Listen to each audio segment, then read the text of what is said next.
ونسلم علی رسولہ الکریم اما بعد فاعوذ باللہ من الشیطان الرجیم بسم اللہ الرحمن الرحیم قد افلح من زکاہا صدق اللہ العظیم و صدق رسولہ النبی الکریم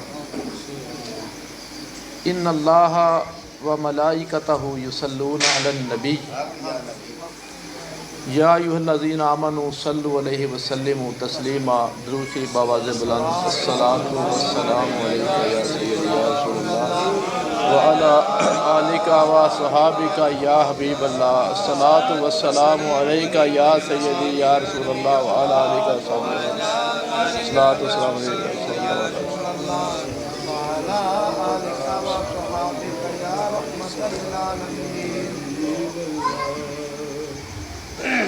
الف اللہ چنبے دی بوٹی میرے من وچ مرشد لائی ہو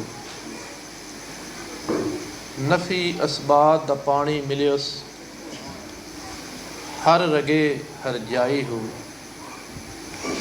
اندر بوٹی مشک مچایا جاں پھلن تے آئی ہو جیوے مرشد کامل یا حضرت باہو جیں اے بوٹی لائی ہو۔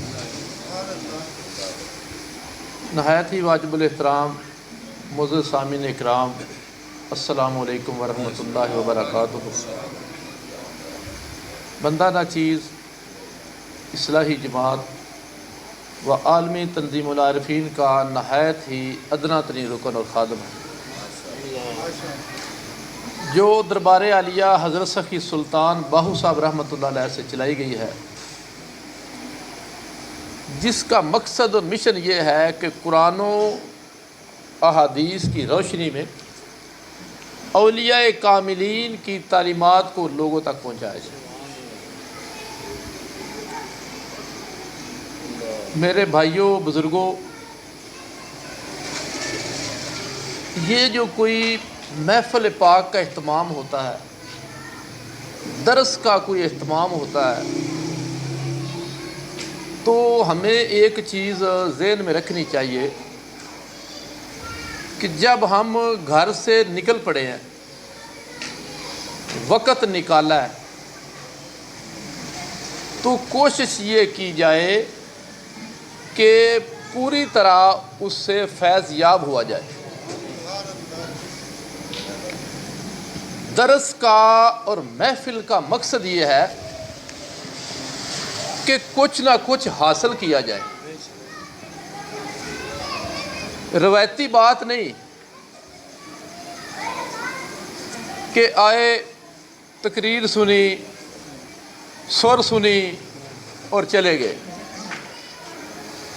بندہ جب محفل میں جناب علی تشریف رکھو جی، بندہ جب محفل میں تشریف لائے، وقت بھی نکالا ہے، تو کم از کم کسی فکر کے ساتھ آئے اور کوئی فکر لے کے جائے۔ یہ اس محفل کا، درس کا اصل یہ مقصد ہے۔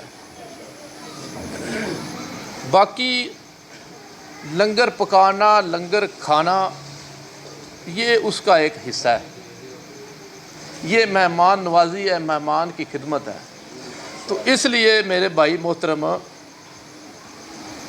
آپ جوان ہیں ماشاءاللہ، تو آپ چست ہو کے ذرا گفتگو تھوڑی سی یہ وہ نہیں ہے سر والی، مقصد بات سمجھنا ہے۔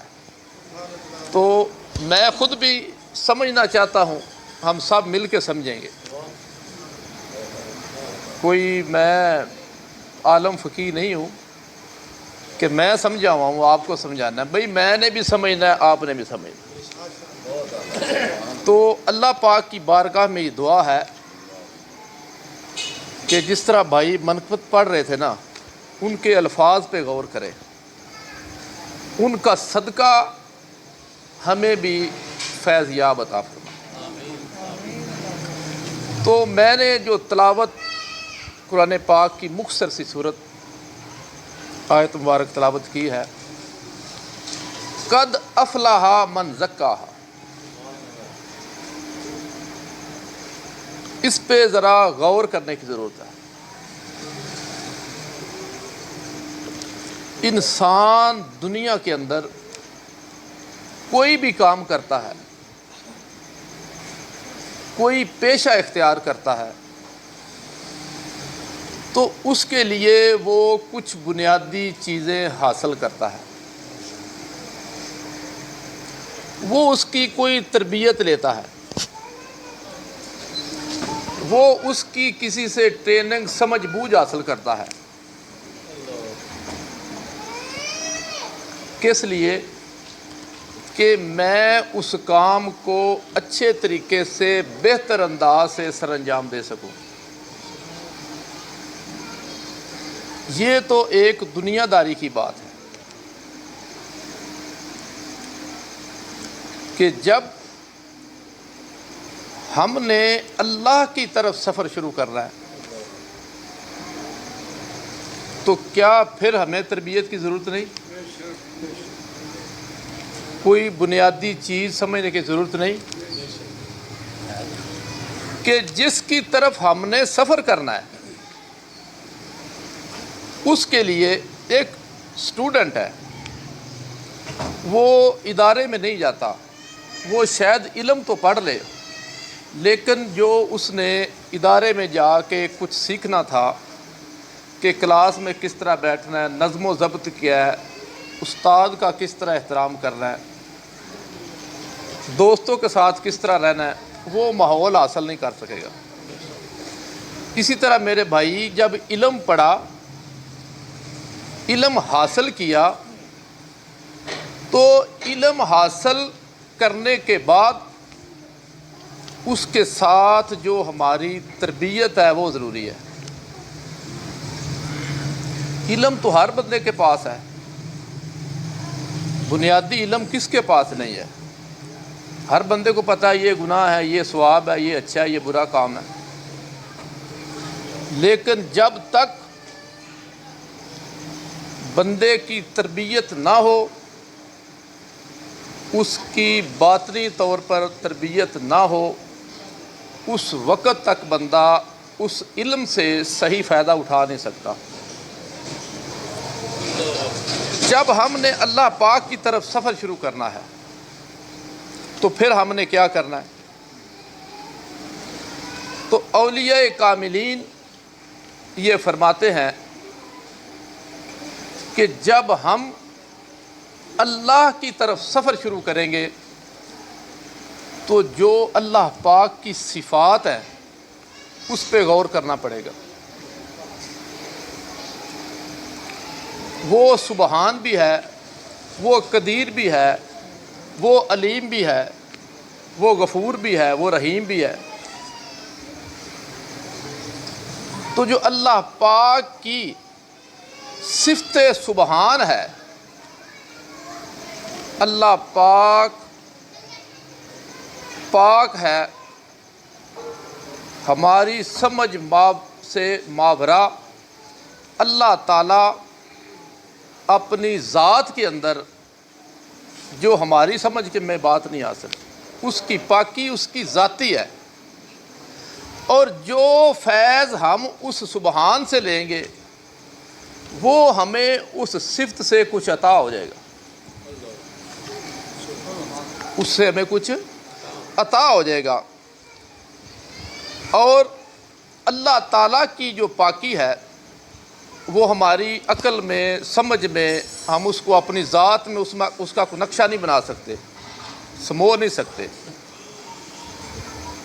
وہ اللہ تعالیٰ بے نیاز ہے، اس کی ذات ماورا ہے، اور اسی طرح جب انسان اللہ تعالیٰ سے تعلق جوڑے گا تو پھر کیا ہوگا کہ اس کے دل میں ایمان کا راسخ ہونا ضروری ہے، اس کے دل میں ایمان کا راسخ ہونا ضروری ہے، اس لیے کہ وہ پاک ہے اور اس تک پہنچنے کے لیے پاکی درکار ہے۔ وہ ذات پاک ہے، اور اس ذات تک پہنچنے کے لیے کیا چیز درکار ہے جی؟ پاکی۔ وہ ہمارے عمل میں، وہ ہماری نیت میں، ہر چیز میں پاکی ہوگی تو پھر ہم اس منزل کی طرف سفر کر سکیں گے۔ اور یہ پاکی اس کی بنیاد ہے، اس کے سفر کی طرف بنیاد ہے۔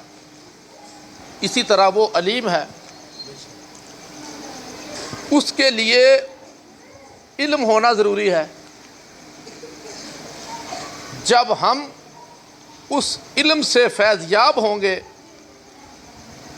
تو اللہ تعالیٰ کی جو صفت علیم ہے اس سے ہم فیض یاب ہو سکیں گے، اس سے ہم کچھ نہ کچھ فیض حاصل کر سکیں گے۔ تو اللہ تعالیٰ کی ذات رحیم بھی ہے، کریم بھی ہے، علیم بھی ہے، سمیع بھی ہے، بصیر بھی ہے۔ تو سب سے پہلے انسان کے لیے پاکی ضروری ہے، اور پاکی کے لیے کیا چیز ضرورت ہے؟ کہ اللہ تعالیٰ کو نہ نیند آتی ہے نہ اونگ آتی ہے۔ آیت الکرسی میں اللہ پاک نے فرمایا نا، لا تاخذو سنۃ ولا نوم، نہ اسے اونگ آتی ہے نہ اسے نیند آتی ہے۔ اب یہ اللہ تعالیٰ کی ذاتی صفت ہے، تو کیا انسان اس جو نیند نہ آنا اور اونگ نہ آنا اس سے فیض یاب ہو سکتا ہے؟ بھئی بندے کو اونگ بھی آنی ہے، نیند بھی آنی ہے، ہم انسان ہیں، ہم مخلوق ہیں، وہ خالق ہے، تو بالکل آنی ہے، اونگ بھی آنی ہے، نیند بھی آنی ہے۔ لیکن اس اونگ کو اور اس نیند کو ایک چیز سے ہم پاک کر سکتے ہیں، وہ کیا ہے؟ سستی۔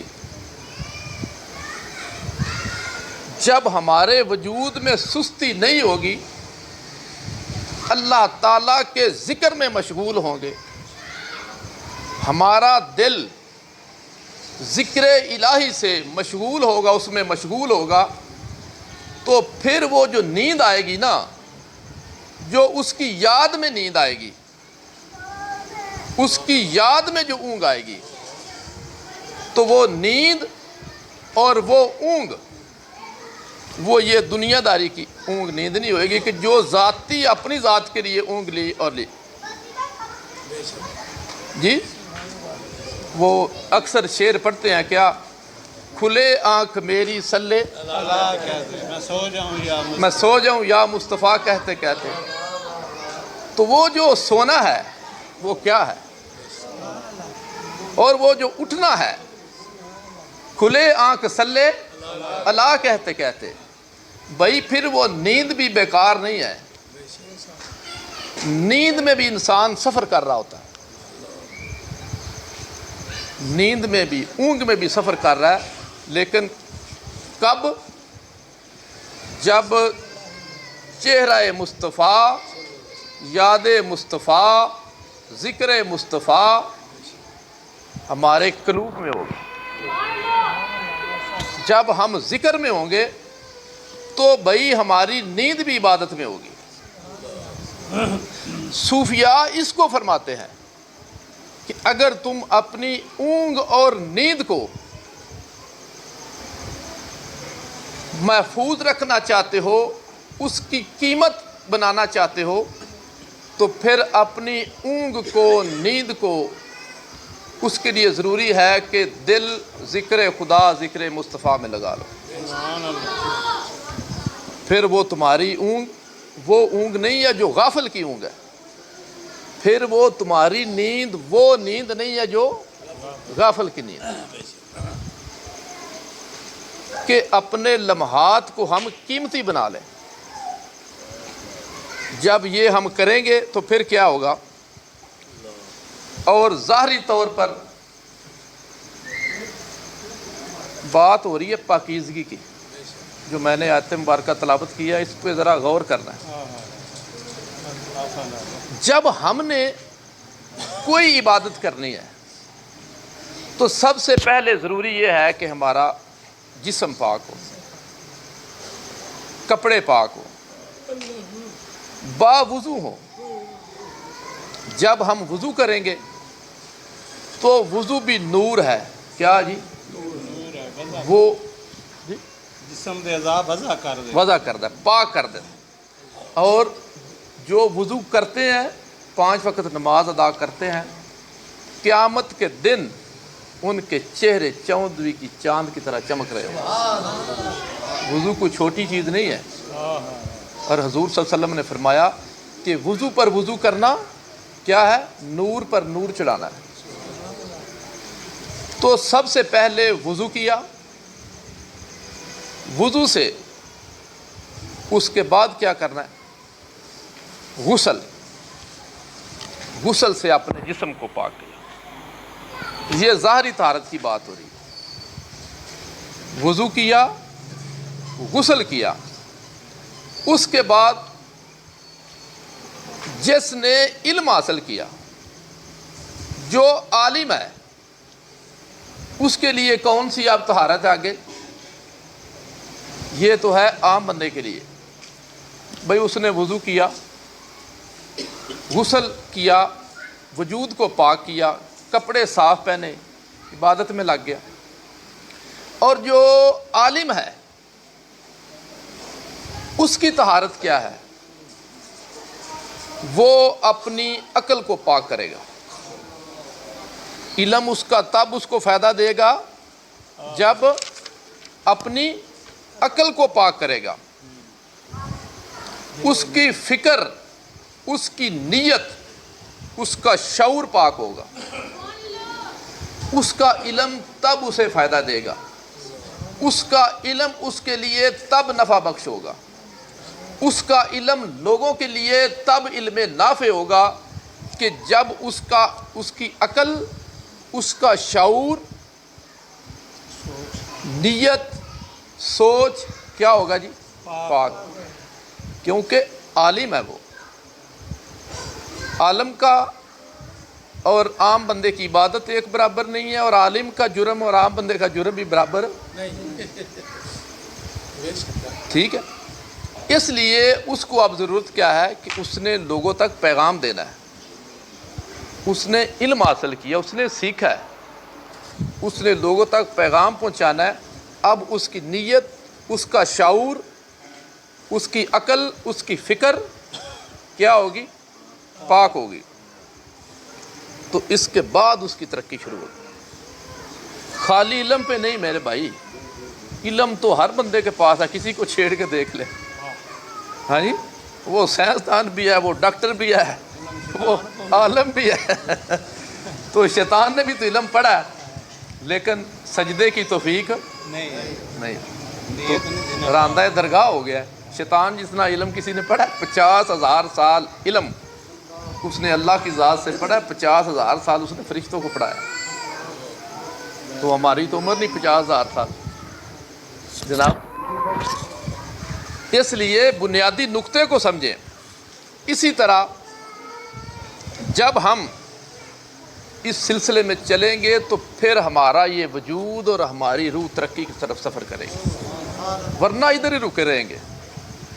بے عمل بندے کے گفتگو کی کوئی تاثیر نہیں۔ اگر یہ تاثیر ہے تو ہر جگہ پہ علم پڑھا جا رہا ہے۔ جو خدا کو تو سارے ہی مانتے ہیں، مسئلہ کدھر آک ہے؟ ذات مصطفیٰ پہ ہے۔ مسئلہ اولیاء اللہ کی ذات پہ آ کے نمازیں بھی پڑھ رہے ہیں، ذکر بھی کر رہے ہیں، واعظ و نصیحت بھی کر رہے ہیں، تو کیا تبدیلی آ گئی ہے معاشرے میں؟ اس کی میرے بھائی ایک لمٹ ہے۔ علم کی تاثیر اپنی جگہ پہ ہے، اس کی ایک لمٹ ہے۔ اس سے بھی وہی فیض یاب ہوگا جو دل، نیت اور شعور کو صاف بیٹھا سن رہا ہے۔ وہ سمجھ رہا ہے کہ یار مجھے اس کی نیت سے غرض نہیں، اس کی بات سے غرض نہیں، یہ باعمل ہے یا نہیں، لیکن جو بات کر رہا ہے میرے لیے کر رہا ہے، اپنے لیے کر رہا ہے، مجھے تو یہ اپنانی چاہیے، وہ اس سے فیض یاب ہوگا۔ کیوں جی؟ بے شک یہ اس سے فیض یاب ہوگا۔ اللہ پاک نے قرآن مجید کے لیے، قرآن کیا ہے؟ نور پاک، قرآن پاک کو لے کے آنے والا جبرائیل علیہ السلام، نور پاک، قرآن خود پاک، نور، جی جی قرآن بھی نور، بھیجنے والا نور، اور جس کی طرف آیا، جس کے سینے پہ اترا ہے وہ طیب طاہر پاک وجود، جو ہماری سوچ سے وراء البراء، اتنا پاک وجود، وہ ساری چیزیں پاک۔ تو پھر اللہ پاک نے فرمایا سین علم نشرح لک صدرک، اے محبوب صلی اللہ علیہ وسلم ہم نے آپ کا سینہ، یہ میرے بھائی وہ علم چاہیے جو شرح صدر کرے، جو دل کو پاک کرے، وہ بات چاہیے۔ اور قرآن کو چھونے کے لیے اللہ پاک نے کیا فرمایا؟ اور اللہ پاک نے فرمایا لا یمسہ الا المطہرون، اس میری عظیم کتاب کو، سبحان اللہ، جو کتاب ہدایت ہے، جو نور ہے، اس قدر نور ہے کہ اس کے سارے اجزاء نور، الفاظ خود نور، بھیجنے والا نور، جس کے پاس آیا وہ نور، جو لے کے آ رہا ہے وہ نور، خود بھی نور ہے۔ اور اس کو چھونے کا طریقہ فرمایا کہ اس سے پہلے لا یمسہ الا المطہرون، جو پاک نہیں ہے وہ اس قرآن کو نہ چھوئے۔ میرے بھائی یہ تو بات ہو رہی ہے ظاہر کی، اور جس نے اس سے ہدایت لینی ہے اس کا وجود بھی پاک ہوگا، اس کی سوچ، شعور، عقل پاک ہوگی تو وہ اس سے فیض لے گا۔ قرآن سب کے لیے ہدایت ہے، لیکن جس کے دل پہ تالا ہے، جس کی نیت پہ شک ہے، جس کی سوچ شعور منتشر ہے، وہ اس سے فیض یاب ہو سکتا۔ قرآن تو ہدایت ہے، ہدی للمتقین۔ اللہ پاک نے ہدایت کے لیے شرط لگائی ہے کہ سب سے پہلے تقوی اختیار کر، پھر قرآن سے ہدایت ملے گی۔ ہدی للمتقین، قرآن ہدایت ہے متقین کے لیے۔ اگر ہمارا دل، دماغ، شعور اللہ کی طرف متوجہ ہی نہیں، ہم اس سے ہدایت لینا ہی نہیں چاہتے، تو پھر وما ینطق عن الہوی ان ہوا الا وحی یوحی، اور میرا محبوب کوئی بات نہیں کرتا الا وحی یوحی، جو اپنی بات ہی نہیں۔ تو حضور کی گفتگو کس کی ہے؟ آج لوگ کچھ یہ بات کرتے ہیں کہ قرآن کی صرف ہم سے بات کریں۔ میں یہ پوچھتا ہوں کہ قرآن آپ کو بتایا کس نے؟ زبان کس کی؟ لے کے کون آیا ہے؟ کس کے سینہ اطہر پہ اترا ہے؟ اور جو حضور علیہ السلام کا الفاظ مبارک ہیں وہ کیا ہے؟ وہی قرآن ہے۔ وہ قرآن نہیں ہے؟ او بھائی ہم کون سے ایمان کی بات کرتے ہیں کہ قرآن کو مانتے ہیں، حدیث کی بات ہم کہتے ہیں اس کی بعد میں بات کرو۔ ہمیں قرآن سکھایا کس نے؟ ہمیں قرآن سمجھایا کس نے؟ ہمیں قرآن بتایا کس نے؟ ہمیں کیا پتہ یہ قرآن ہے؟ صاحب قرآن کو پیچھے چھوڑ کے تو ہم کہتے ہیں قرآن سے ہدایت لیں، تو کس طرح ہدایت ملے گی ہمیں؟ یہ بات ہے میرے بھائی کہ اگر علم سیکھا ہے، علم پڑھا ہے، تو پھر اس کے لیے کیا ضروری ہے؟ شعور، عقل، فکر پاک ہونا۔ اس پاکی کے بغیر اس کو ہدایت نہیں مل سکتی۔ اللہ پاک نے فرمایا وَرَبُّكَ فَكَبِّرْ، اپنے رب کی بڑائی بیان کرو اور اپنے لباس کو پاکیزہ رکھو۔ یہ پاکی کی بات ہو رہی۔ آگے فرمایا مال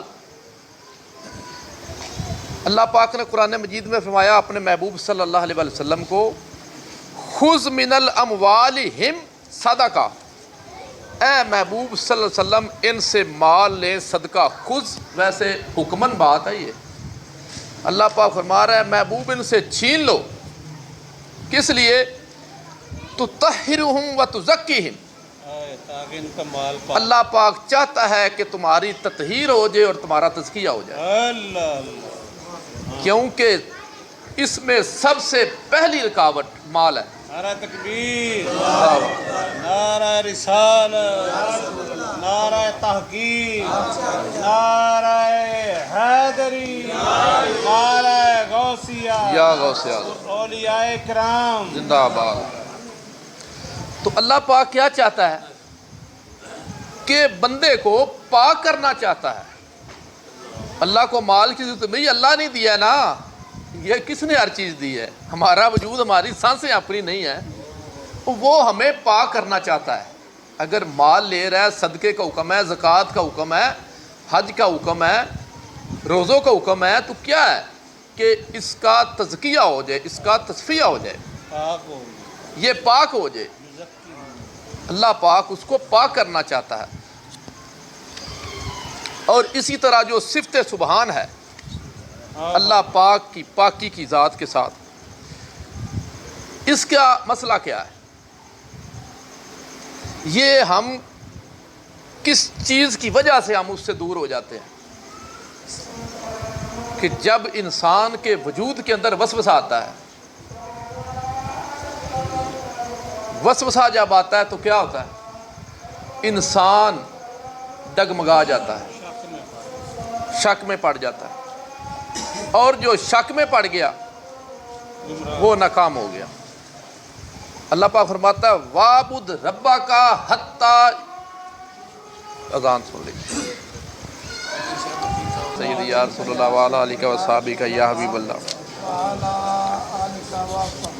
تو انسان کے اندر وسوسہ جب آ گیا تو ڈگمگا گیا۔ اللہ پاک نے سورۃ الناس میں فرمایا، اس کی حقیقت بیان کی ہے، قُلْ أَعُوذُ بِرَبِّ النَّاسِ مالک الناس الہ الناس من شر الوسواس الخناس الذی یوسوس فی صدور الناس۔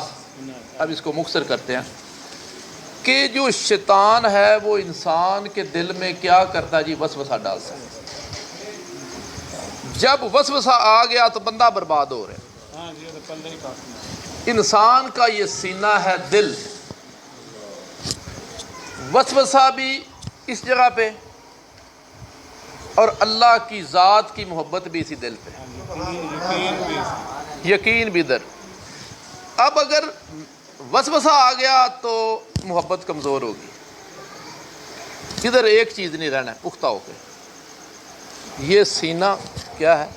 مقام ہے، یہیں پہ وسوسہ ہے، یہیں پہ محبت ہے، اللہ کی، اس کے رسول کی، اس کے نبیوں کی، اس کے ولیوں کی، باقی تو ساری اس کی جیتے ہیں۔ تو کیا ہو گیا؟ اس لیے آپ فرماتے ہیں کہ اگر تم اللہ سے محبت قائم رکھنا چاہتے ہو تو ان وسوسوں سے اپنے آپ کو محفوظ کر لو، ان وسوسوں سے اپنے آپ کو پاک کر لو۔ اللہ پاک نے نفس کے تزکیے کی بات کی۔ حضرت ابراہیم علیہ السلام کا واقعہ بڑا مشہور ہے، اس کی میں عربی نہیں پڑھتا، مختصر اس کا ترجمہ پڑھتے ہیں، ٹائم تھوڑا ہے، ویسے بڑا مزے کی یہ بات ہے، اس پہ اگر تھوڑا سا ٹائم دیں۔ تو ابراہیم علیہ السلام نے کہا یا اللہ میں پوچھنا چاہتا ہوں، دیکھنا چاہتا ہوں کہ تو مردے کو کیسے زندہ کرے گا۔ بڑی قابل غور بات ہے تو گفتگو آگے بھی، لیکن چلو ادھر ہی ختم کر دیتے ہیں۔ اللہ پاک نے فرمایا کہ آپ کو یقین نہیں ہے؟ وہ تو نبی تھے اللہ کے۔ عرض کی کیوں نہیں؟ مگر میں چاہتا ہوں کہ میرا دل مطمئن ہو جائے۔ اللہ پاک نے فرمایا کہ 4 پرندے لے، ان کو اپنے ساتھ مانوس کر۔ کیا کر؟ مانوس کر، پھر ان کو ذبح کر، ٹکڑے کر دے، تو پھر ان کو بلا پہاڑ پہ رکھ کے تو وہ دوڑتے ہوئے آئیں گے۔ یہاں پہ دو لفظ ہے، ان پہ تھوڑا سا گفتگو کرنی ہے، بس آگے خیر ہے تھوڑا سا۔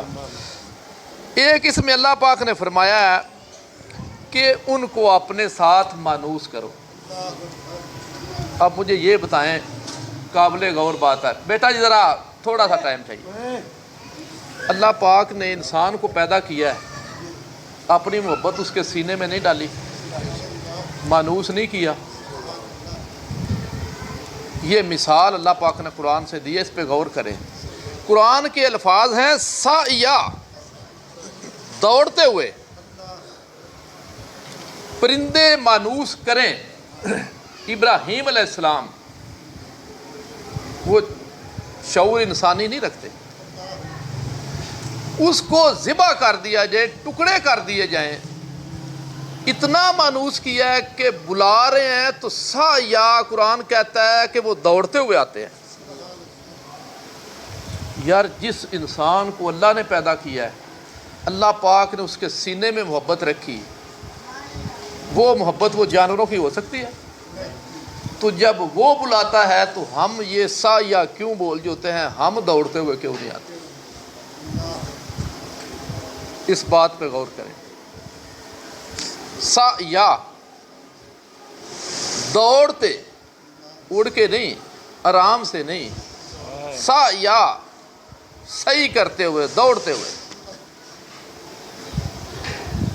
یار اللہ پاک نے ہمیں مثالیں دے کے سمجھایا۔ قرآن میں جو واقعات اللہ پاک نے بیان کیے نا، یہ اس لیے نہیں، تو یہ کیا ہے کہ اللہ پاک بندے کو یہ واقعہ میں بتاتا ہے کہ اللہ پاک انسان کو اپنے قریب کرنے کے لیے اس کو موت عطا کرتا ہے۔ کیا جی؟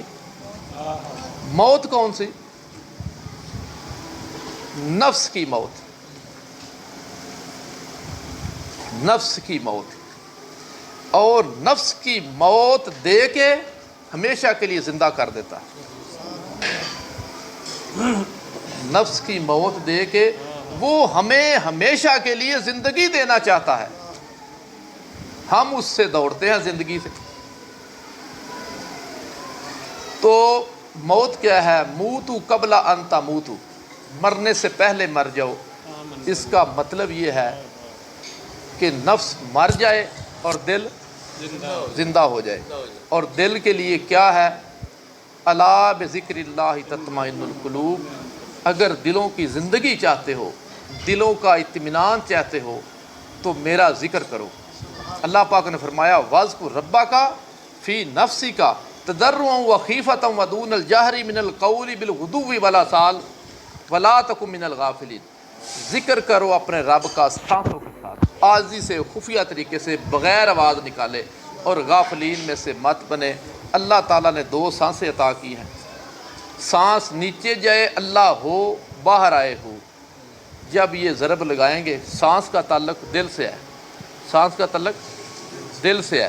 اسی کو حضرت اکبر سلطان نے فرمایا الف اللہ چمبے دی بوٹی میرے من وچ مرشد لائی ہو، نفی اسبات دا پانی ملیوس ہر رگے ہر جائی ہو، اندر بوٹی مشک مچایا جہاں پھلنتے آئی ہو۔ آپ فرماتے ہیں کہ جب ذکر کیا تو ذکر نے ایسا نور پیدا کیا، نور بھر دیا کہ میرے وجود نور علا نور ہو گیا۔ جیوے مرشد کامل یا حضرت باہو جیں اے بوٹی لائی ہو۔ تو اس لیے میرے بھائی ذکر اللہ حاصل کر کے اپنے ظاہر اور باطن کو پار کرے، جو میں نے آیت مبارکہ تلاوت کی تھی، قد افلح من زکاہا، کامیاب وہ جس نے اپنا تزکیہ کر لیا، جس نے اپنی شعور کو، اپنی سوچ کو، اپنی فکر کو پاک کر لیا۔